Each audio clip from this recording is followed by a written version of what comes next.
O mal ele só pode triunfar enquanto os bons estiverem calados.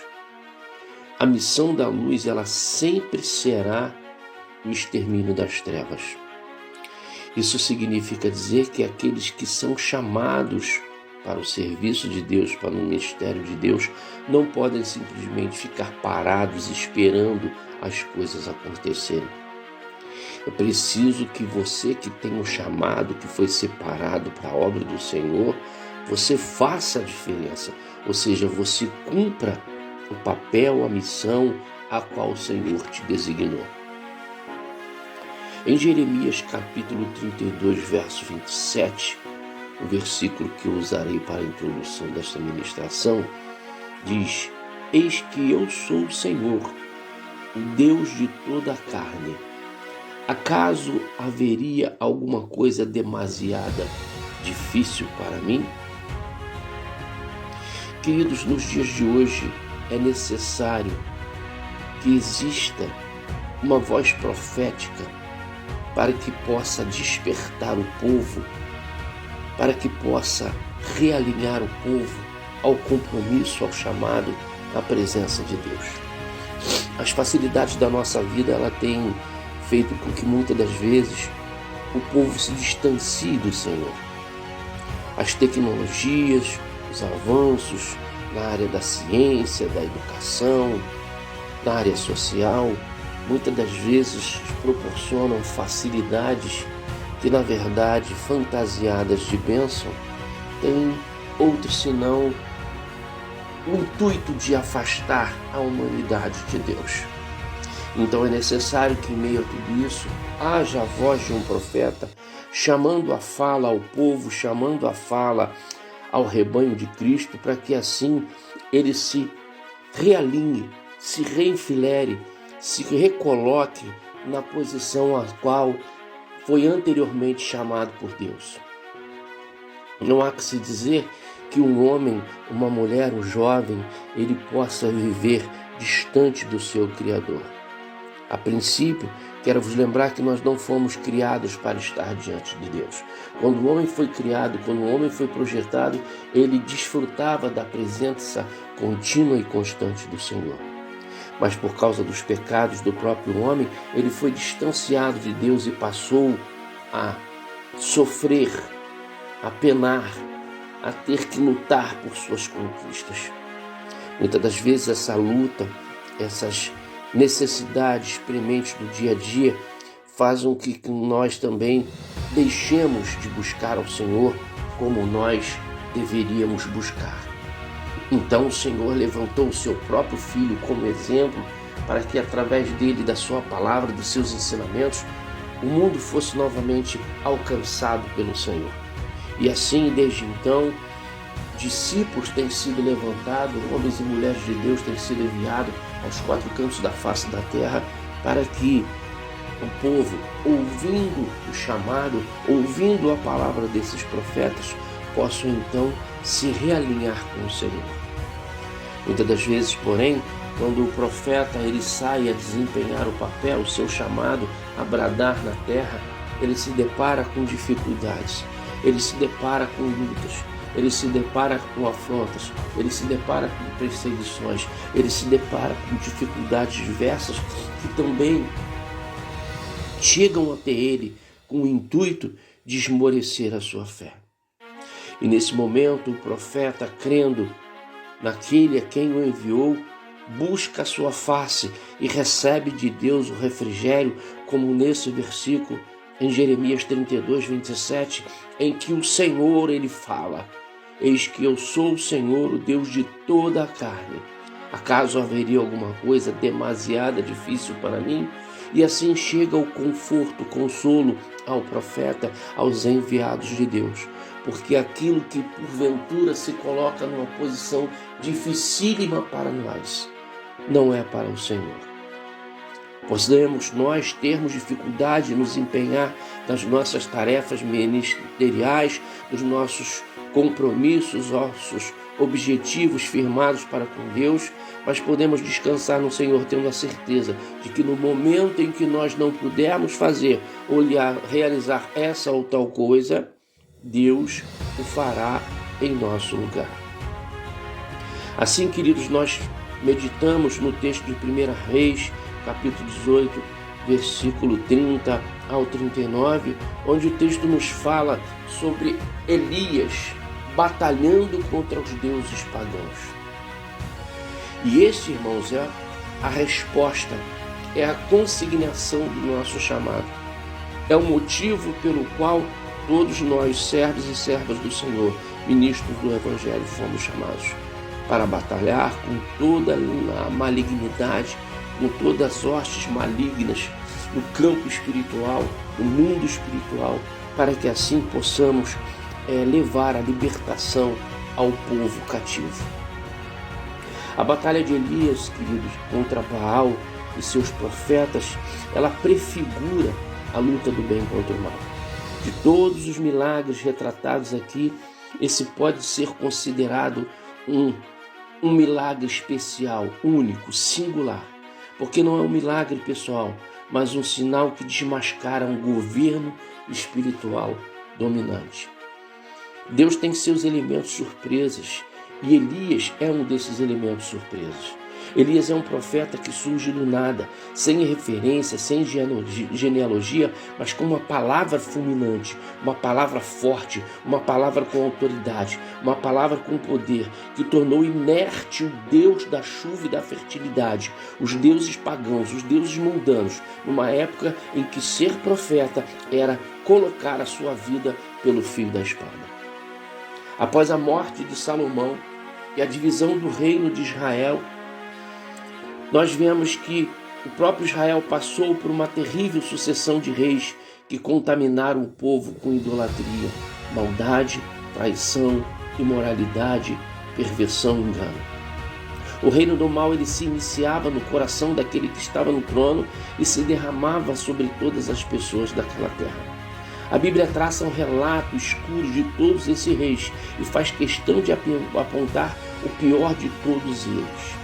Omri, o pai de Acabe, que também recebe destaque por se casar com Jezabel, a filha de Etbaal, o rei dos Sidônios. O escritor sagrado se debruça para destacar Jezabel por dois motivos. Primeiro, porque era o parceiro dominante no casamento, o poder por trás de Acabe. Segundo, porque foi a precursora da adoração a Baal. O casamento entre Acabe e Jezabel tornou legal a entrada demoníaca de Baal e de todas as suas hostes. Desta união em diante, o mal tinha acesso livre para operar.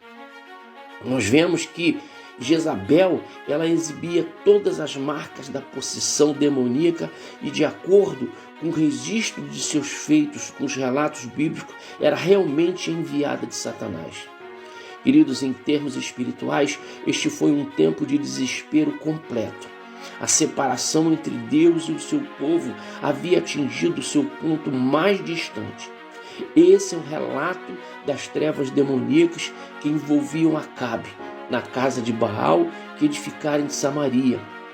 Também o rei Acabe fez um ídolo, de modo que Acabe fez muito mais para irritar ao Senhor Deus de Israel do que todos os reis que foram antes dele. Queridos, nós temos visto que nos dias atuais não tem acontecido diferente. Muitos daqueles homens e mulheres que têm recebido poder, autoridade e a oportunidade de ocupar uma cadeira, um trono, uma posição onde deveriam abençoar a população de forma geral, eles pensam nada mais do que seus próprios umbigos e assim culminam por corromper-se e corromper. Na busca desenfreada por poder e condição financeira, por poder e exaltação social, esses homens e mulheres se corrompendo têm também propagado a corrupção.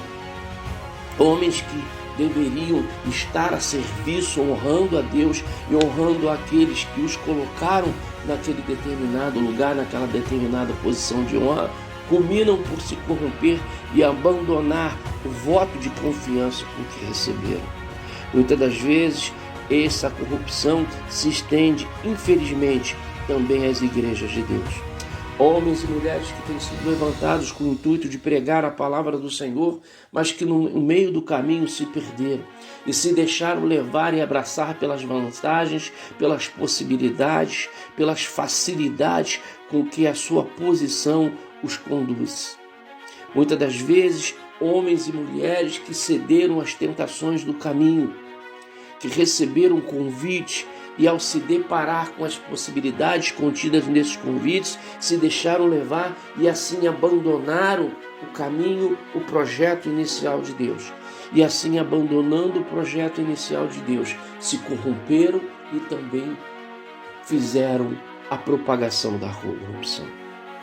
Elias, um homem simples, um homem que não possui genealogia relacionada na Bíblia, um profeta que não tem uma história, mas é levantado por Deus, o que nos mostra a palavra, para combater exatamente esse período caótico e corrupto em que Israel estava atravessando. O povo de Deus estava dominado pelo mal. O povo de Deus estava afastado de Deus. A corrupção era de forma tão grande, a malignidade era tão grande, a promiscuidade era tão grande, que houve a necessidade de Deus levantar do nada um tudo, ou seja, onde homens e mulheres se negavam a anunciar, não tinham força sequer para permanecer na presença de Deus, Deus levanta um desconhecido para que através dele ele pudesse confrontar todo um sistema que estava já contaminado pela corrupção. Os dias de hoje não tem sido diferente, queridos.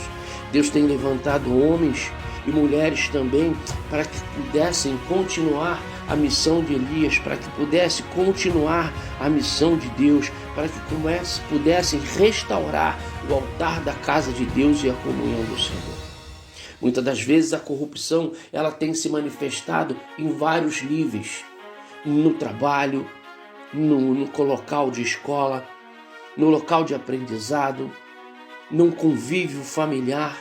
São homens e mulheres que exerciam uma posição de liderança nessas áreas, ou que exercem posição de liderança nessas áreas, mas que se perderam no meio do caminho.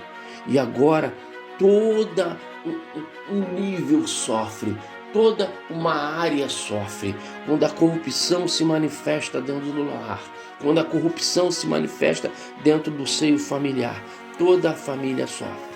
O pai cede às tentações ao pecado, a mãe cede às tentações ao pecado, e assim os filhos são criados em meio às tentações ao pecado, se contaminando. E quando o pai e a mãe se contaminam, não somente os seus filhos diretos são contaminados, mas toda uma geração futura é contaminada. Porque diz a palavra do Senhor: ensina a criança no caminho que deve andar, e mesmo que envelheça, jamais se desviará dele. Tendo então agora o pai e a mãe se contaminado e os filhos aprendendo a viver em ambiente contaminado, mente contaminada, práticas contaminadas, usos contaminados, assim crescerão e assim semearão, assim propagarão também a corrupção nas gerações futuras. E assim, queridos, é necessário que Deus continue levantando homens e mulheres sem medo, com poder, com autoridade, para que toda essa ação maligna, para que todo esse sistema corruptivo, ele seja cessado na face da terra.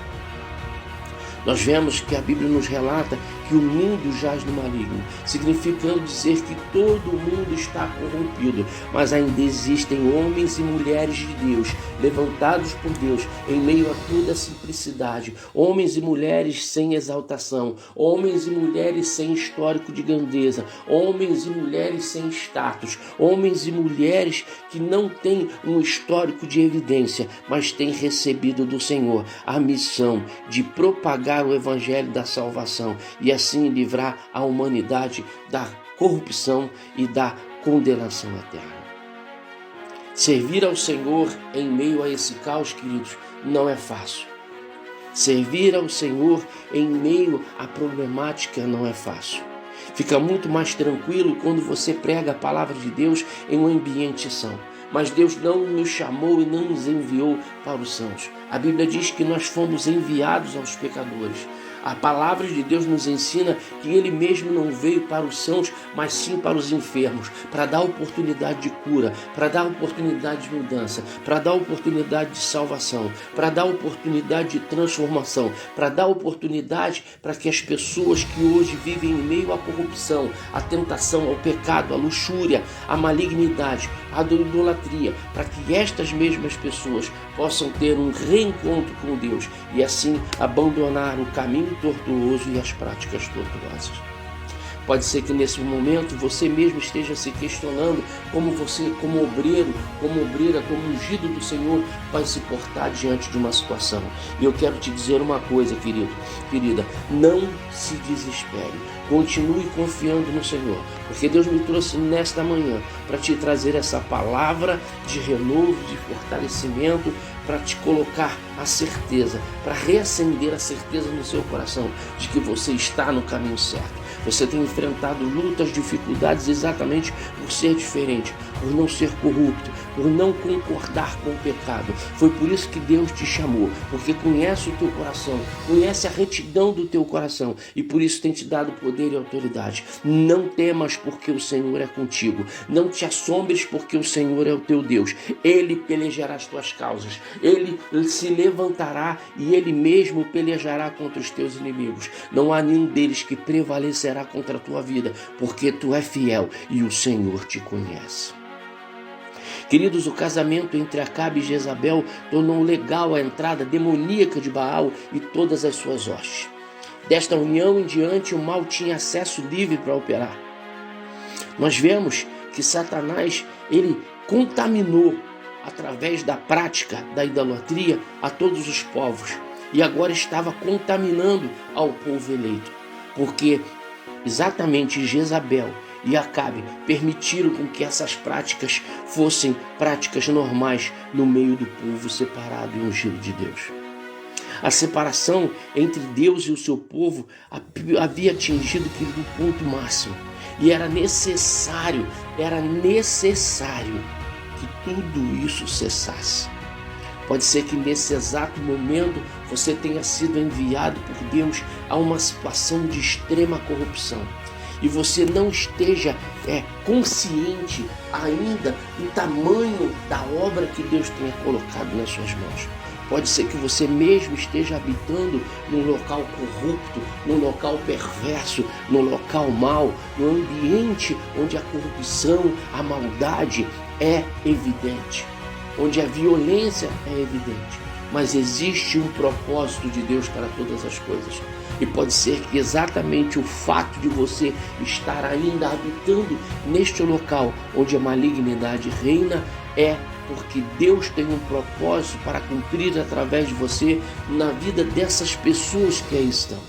Pode ser que o Senhor tenha permitido ou te enviado para este lugar. Muitas das vezes você pensando que você foi para aí por qualquer outro motivo, por falta de dinheiro, por dificuldade financeira. Mas não, é por causa do projeto de Deus. Deus vai te sustentar nesse lugar. Deus vai te guardar neste lugar e vai te usar neste lugar para que a luz que existe em você possa crescer e possa prosperar e possa alcançar a muitos e assim fazer com que as trevas recuem, tudo pela graça, pela misericórdia, pelo poder, pela autoridade com que Deus te revestiu e escolheu.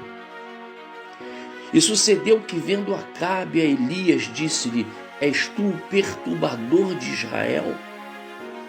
Olha a visão em que o rei Acabe e Jezabel tinham de Elias. Ele era o perturbador, porque ele atrapalhava os projetos de Acabe e de Jezabel. Pode ser que muitas das vezes você seja visto como perturbador, porque num ambiente onde todos pecam, num ambiente onde todos erram, num ambiente onde todos falham, e você é o único que ainda pregou a justiça, você passa a ser diferente, você passa a ser aquele que destoa, você passa a ser aquele que está errado, porque você anda na contramão do caminho dos pecadores. Elias apareceu na hora H da história de Israel, tal como um meteoro que iluminou o negro céu da noite espiritual de Israel. Pode ser que você tenha sido enviado para essa situação presente como um raio de luz que vai fazer com que as trevas recuem. Ninguém, queridos, poderia ter lidado melhor com um casal como Acabe e Jezabel do que Elias. O rude e sombrio profeta de Tisbé tornara-se um instrumento da confrontação de Deus. A forma nominal, queridos, do verbo hebraico que significa perturbar, fazer calamidade, é aqui trazida como perturbador. Há ocasiões em que esta palavra hebraica é usada com sentido de víbora, áspide ou cobra. Acabe declara como se sente em relação a Elias, que para ele se tornou um problema nacional, o homem que fechou os céus com uma palavra e que tornou inerte o portentoso Baal.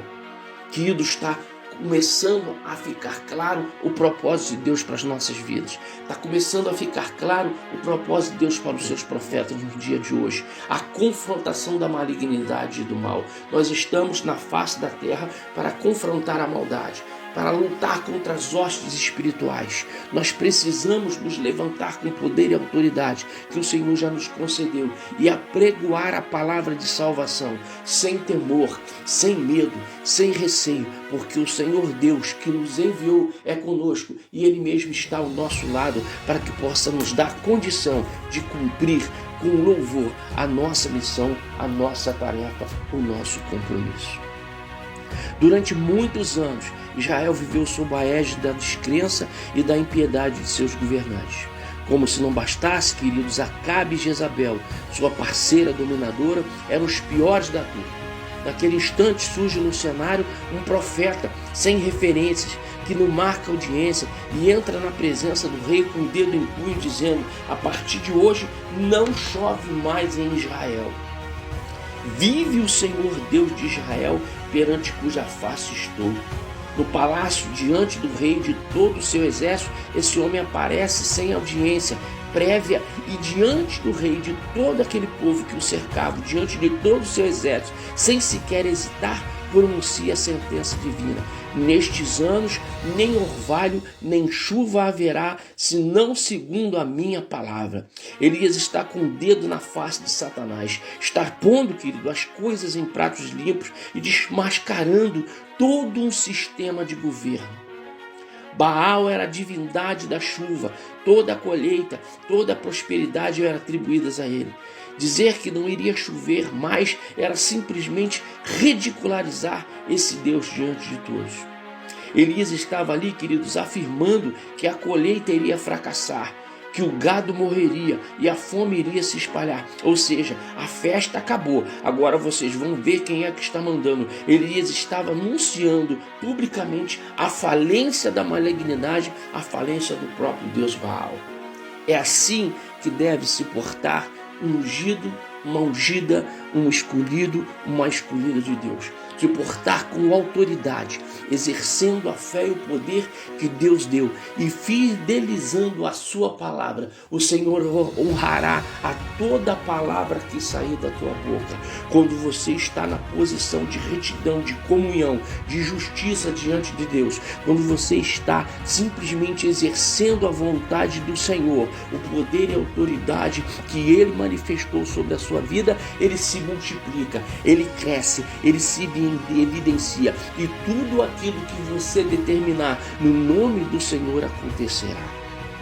Então, queridos, eu quero nesse momento te despertar para uma coisa: você tem poder para mudar o ambiente que te cerca. Você tem poder para mudar o ambiente ao qual você está inserido. Seja no trabalho, seja na igreja, seja na vizinhança, seja no seio da sua família, seja no convívio social, o Senhor te colocou aí para fazer a diferença. Então levanta tu que dorme, desperta desse sono de indolência e usa a autoridade que você tem. Não tenha medo, não procure agradar. Preocupe-se apenas em agradar ao Senhor que te chamou, que te ungiu e te enviou para esse determinado local onde você vive essa situação de confrontação. Use a autoridade, não se corrompa. Você é o sal da terra, você é a luz do mundo. O Senhor te enviou para fazer a diferença. Então se permita servir ao Senhor ousadamente, se permita servir ao Senhor com ousadia, com coragem, confronte o mal, aponte,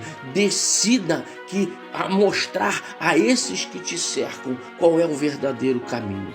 Nós não podemos ficar preocupados se A, B, C ou D gostará das nossas palavras, gostará da nossa atitude. Não, nós não podemos nos preocupar com isso, porque quem está no pecado não tem visão correta. Quem está no pecado em minhas práticas mundanas não tem senso de justiça. Então tudo que você disser em relação à luz, à retidão, à correção, à prática do bem, será por eles repudiado, porque eles não têm esse entendimento. Mas é necessário que você desperte neles esse entendimento. Então você não pode cessar de bradar nem de anunciar que existe um Deus que ainda salva, cura, liberta e leva para o céu. Existe um Deus que transforma vidas. Existe um Deus que muda situações. Existe um Deus que transforma o homem pecador em um homem santo. Não cesse de bradar. A palavra nos diz que a tempo e fora de tempo nós temos que apregoar a palavra de salvação. Então nós não podemos perder a oportunidade. Pode ser que você tenha deitado a noite passada procurando uma solução, uma saída, uma resposta de Deus de como você deveria se comportar como obreiro, como obreira. Por isso, Senhor, nesta manhã me desperta trazendo esta palavra de renovo, de autoridade, de avivamento para o teu ministério, para que através dela você possa tomar a decisão correta, para que através dessa palavra você seja renovado, para que através dessa palavra você seja revestido mais uma vez de poder, de autoridade, de ousadia, para assim fazer a obra do Senhor. Depois de 3 anos de anonimato, Deus fala a Elias: vai e apresenta-te a Acabe. Elias confronta primeiro o povo para que tome uma posição e em seguida convoca os seus inimigos para um duelo, onde o Deus que responde por fogo seria o Deus verdadeiro. O povo de Israel, querido, já havia penetrado no campo radical da idolatria. A prática da idolatria era cotidiana e rotineira em meio ao povo de Israel. Estavam divididos, indecisos, e Elias fez tudo conforme a revelação do Senhor. Não fez um altar por conta própria. Elias zombou deles, mostrou que para Deus nos ouvir não é preciso berrar, se cortar e nem fazer malabarismo e acrobacia. É somente ter intimidade, a base de todo o operar de Deus na vida do profeta, do ungido, daquele que ele envia, é simplesmente ter intimidade com Deus. Você precisa entender que não é por gritar, por beirar, por sapatear, por rodopiar, mas por ter intimidade com Deus. Coisa que os profetas de Baal e os sacerdotes de Acera não possuíam. A resposta à oração não trouxe apenas fogo, ela trouxe de volta a Deus os corações das pessoas e livrou o país dos profetas de Israel. Meu querido, minha querida, você que tem sido chamado, que tem sido separado para esta grande obra, não se deixe enganar nem levar pelos modismos, pelos satapateados, pelos rodopios. Não. Não é pelo estardalhaço, não é pelas luzes piscantes, não é pelo espetáculo, mas sim pela intimidade. Deus trabalha na intimidade, Deus trabalha na simplicidade. Deus não precisa de muito para operar um milagre. Deus precisa do mínimo para operar o maior milagre. Assim ele precisa de você, ele precisa de mim, ele precisa de nós, mas não com estardalhaço chamando para nós a atenção. Não, a atenção, a glória, o poder, tudo pertence a Deus. Toda a honra, toda a glória pertence ao Senhor. Nós somos apenas um instrumento, um simples instrumento ao qual o Senhor usará de maneira tremenda e poderosa para revelar o seu poder, a sua graça e a sua misericórdia, para dar a todos a oportunidade de convencimento e retorno ao caminho da salvação. Então, queridos, basta para nós, é suficiente para nós a intimidade constante e ininterrupta com o Salvador.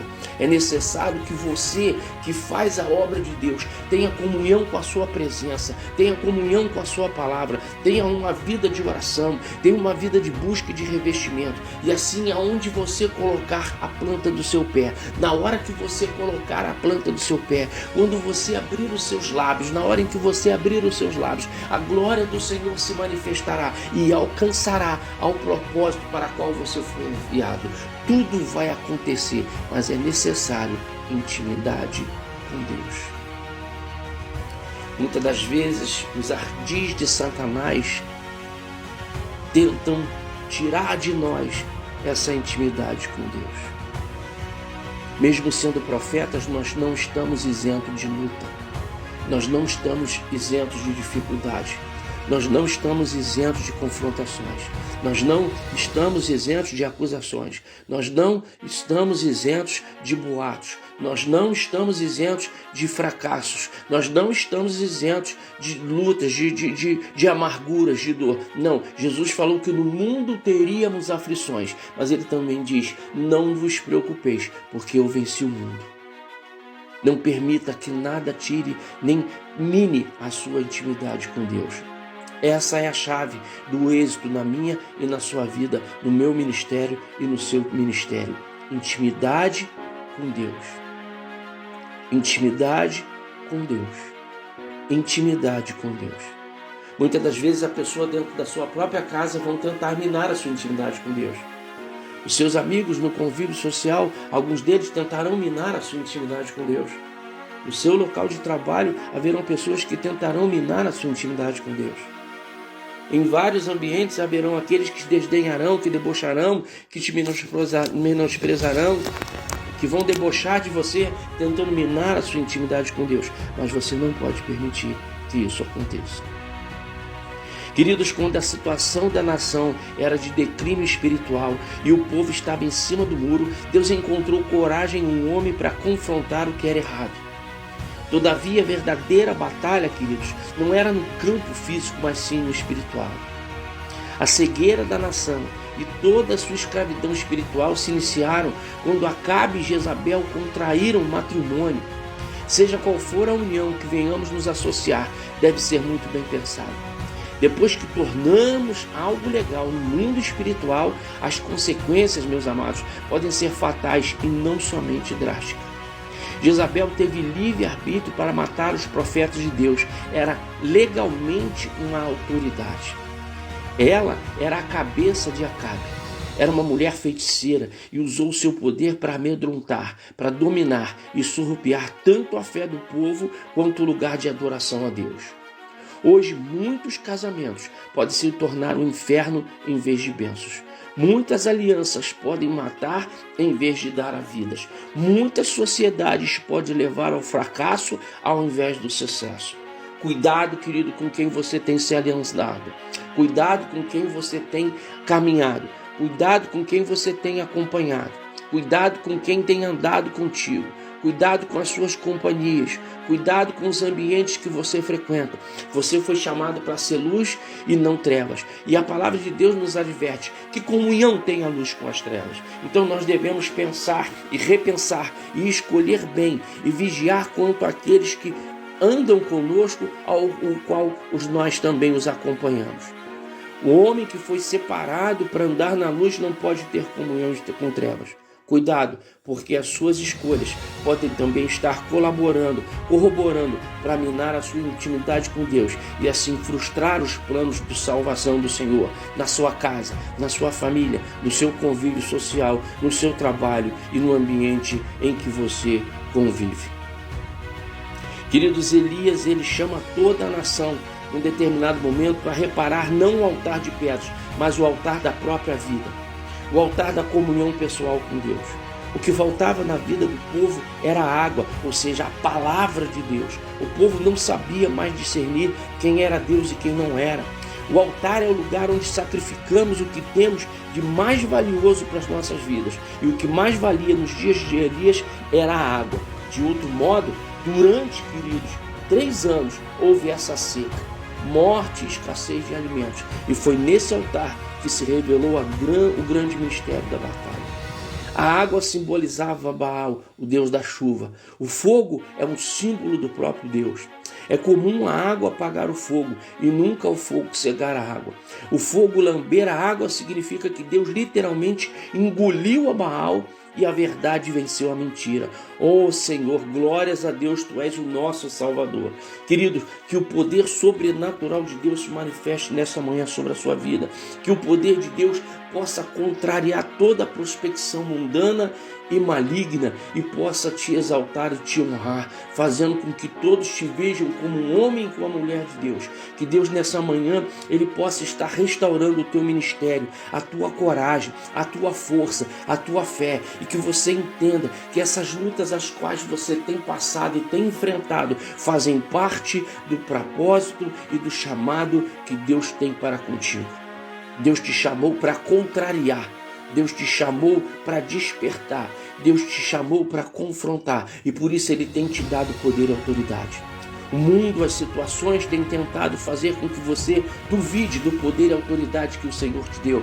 Mas nessa manhã, esta palavra chega até você como um renovo. Você é um Elias, você é uma Elias. O Senhor te chamou, te deu autoridade para confrontar toda a malignidade. E através da autoridade da tua palavra, Ele alcançar milhares e milhares de pessoas. Não desista, não volte atrás, não duvide, não questiona, simplesmente obedeça e você vai ver o que Deus vai fazer. Jamais, querido, nós devemos subestimar o poder de uma vida totalmente dedicada a Deus. Todo esse episódio gira em torno de uma vida dedicada. A vida de Elias era apenas um homem, era um homem simples, cercado e suplantado em número por um rei ímpio e a ímpia e poderosa esposa do rei Jezabel. 850 profetas e sacerdotes pagãos e um incontável número de israelitas descrentes. Todos esses estavam rodeando a Elias e esperando o que iria acontecer. Todos eles foram silenciados, intimidados por aquele único homem dedicado a Deus. Meu querido, minha querida, eu quero te dizer uma coisa. Nada pode intimidar aqueles que sabem que aquilo que creem está baseado no que Deus disse e determinou. Quando sabemos que estamos dentro da vontade de Deus, nós somos invencíveis. Assim como Deus fez através de Elias, o Senhor Jesus também confirmará a sua palavra dada a nós, seus chamados, seus escolhidos, seus ungidos. Ele vai mandar fogo do céu. E ainda que mande fogo do céu e alguns duvidem, esses mesmos provarão do calor desse fogo. Esse fogo será uma resposta, não apenas para o seu povo acuado ou para aqueles que se encontram cercados e enfraquecidos, mas também aos seus inimigos, para que temam e se convertam de seus pecados. Que o Senhor, nessa manhã, Ele possa estar te despertando, te renovando, te fortalecendo, gerando dentro de você uma fé inabalável, uma fé alicerçada na certeza da promessa daquele que te convocou. Querido, não temas, Deus é contigo e vai operar através de você, do seu ministério, da sua vida, da sua intimidade com Ele, grandiosas coisas. Deus fará grandes obras através de você e por isso Ele tem já te convocado para essa missão. Creia nisso e não duvide. Continue fazendo a obra do Senhor. Continue anunciando o reino da salvação. Que o Senhor te abençoe, te guarde e te proteja. Renove as tuas forças e te dê paz. Aqui o pastor Paulo Júnior, mais uma vez, servindo de canal de bênção, canal através do qual o Senhor veio falar ao teu coração. Graça e paz. Estamos ali na Travessa Cabral, número 100, Guaratiba, Ministério EPAD, com as portas abertas para te receber, se assim você desejar. Que Deus te abençoe.